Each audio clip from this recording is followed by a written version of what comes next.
puppy sitting on top of the sports section. She gasped in delight, scooping the animal up into her arms.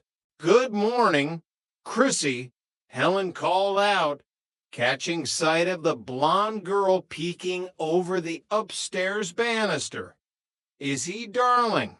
You left him on my doorstep," Helen noted with a smile. Chrissy winced. "Oh, you saw me. I mean, her. I'm afraid so. Dear. Oh, hey, gee. I must have been sleepwalking again." Chrissy lied terribly. "Yes, she walks all around," Jack added, appearing next to Chrissy on the balcony. "Put on your robe and slippers before you go sleepwalking." Chrissy, well, Mrs. Roper, we can explain," Jack stammered, trying to do damage control. "You see, I know it looks really strange." Before Jack could confess, Stanley walked out of the apartment, adjusting his belt. "Did you tell her about that French food I ate last night?" he asked Helen. Then he stopped, staring at the furry creature in his wife's arms. "Hey, that's a dog." "Very good, Stanley," Helen said dryly. "You ate that stuff I sent down last night?" Jack asked, horrified. "Yeah," Stanley said, ignoring Jack and pointing at the puppy. "What's a dog doing in my building? I don't allow that." "Oh, now, Stanley, stop pretending," Helen beamed, kissing his cheek. "It's the cutest little anniversary present you ever gave me." Stanley blinked, completely derailed. "What? Happy anniversary, Mr. Roper," Janet called down from upstairs, quickly catching on to the brilliant misunderstanding. "Anniversary," Stanley muttered, the realization dawning on him.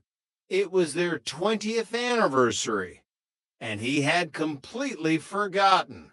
"And what a darling way to give him to me," Helen gushed, petting the dog. "To surprise me that way, leaving him on the doorstep with the help of the kids upstairs." Stanley puffed out his chest, deciding to ride the wave of this miraculous save. "Yeah, well, isn't that right, Chrissy?" Helen asked. "Yeah," Chrissy nodded enthusiastically. "Just what I always wanted to do." "Well, I knew that," Stanley said, putting an arm around his wife.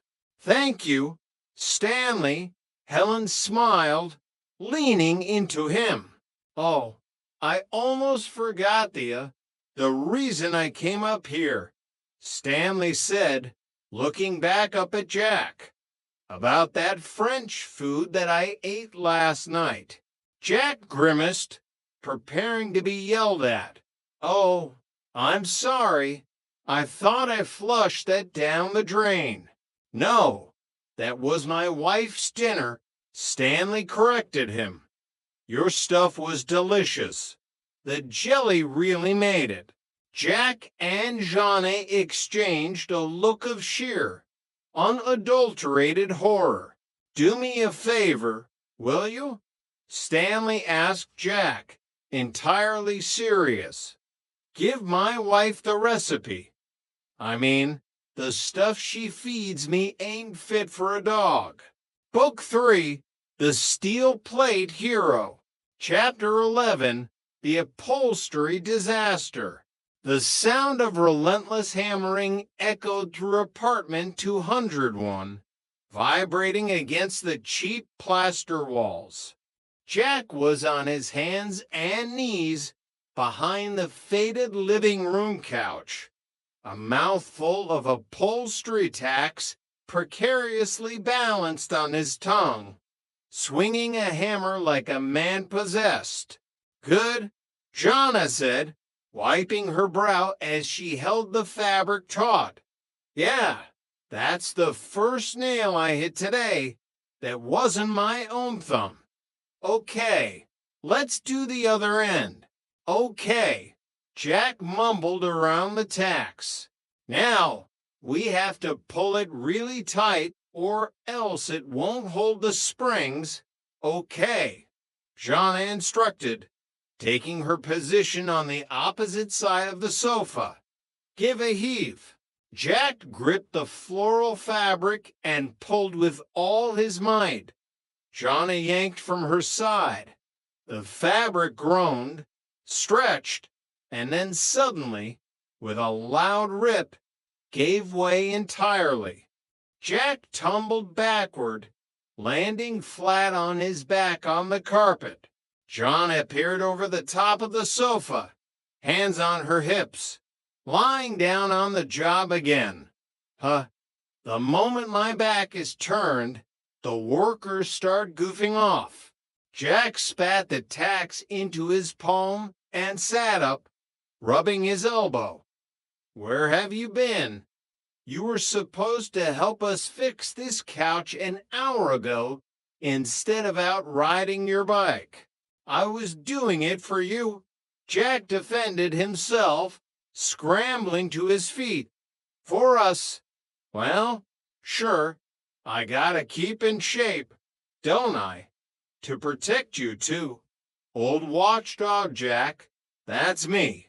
Jonna rolled her eyes. Well, old watchdog Jack was supposed to be back here an hour ago to help. I know I would have been, Jack explained, brushing lint off his jeans. But as I was coming home, I saw a bicycle in front of me with a girl on it. Jonna said flatly. That UH was uncalled for. Jack retorted. The only reason I noticed her at all was because her seat was jiggling all over the place. So naturally you had to follow her, right? Well, sure. I was worried about her, Jack insisted, his hands flying wildly as he spoke. A loose seat can be very dangerous, especially with you behind it, Jonna quipped. Jack paused, a smirk playing on his lips. That was unworthy of you, Jonna, but I thought it was very good. Thank you. Anyway, I stopped her, and I fixed her seat with my bare hands. How about getting behind this couch and helping us fix it? Jonna pointed at the drooping springs. No sweat, Jack said, cracking his knuckles. Are you girls lucky you've got a man around this house? Now watch and learn. Hammer, please. Tacks. Jonna handed him the tools. Okay, not just one. Give me a whole handful, Jack instructed. Yeah, but wouldn't it be easier if I held them? Jonna asked, exasperated. Haven't you ever seen the way a real upholsterer works? Jack boasted, tossing a handful of tacks into his mouth and puffing his cheeks out like a chipmunk. One at a time is a waste of time. There, see how easy that is. How can you talk so clearly with all those tacks in your mouth? Jonna asked, genuinely impressed. Jack mumbled something completely incomprehensible, pointing frantically at his throat. I don't have, I'll get you some water, Jonna offered. Jack vigorously shook his head, spitting a few tacks into his hand to clear a path for speech. No water, the tacks will get rusty. Just, let's take a break. Chrissy wandered in from the hallway, carrying a massive roll of hideous, geometrically patterned wallpaper. All right, you too. Now let's get to work. I will even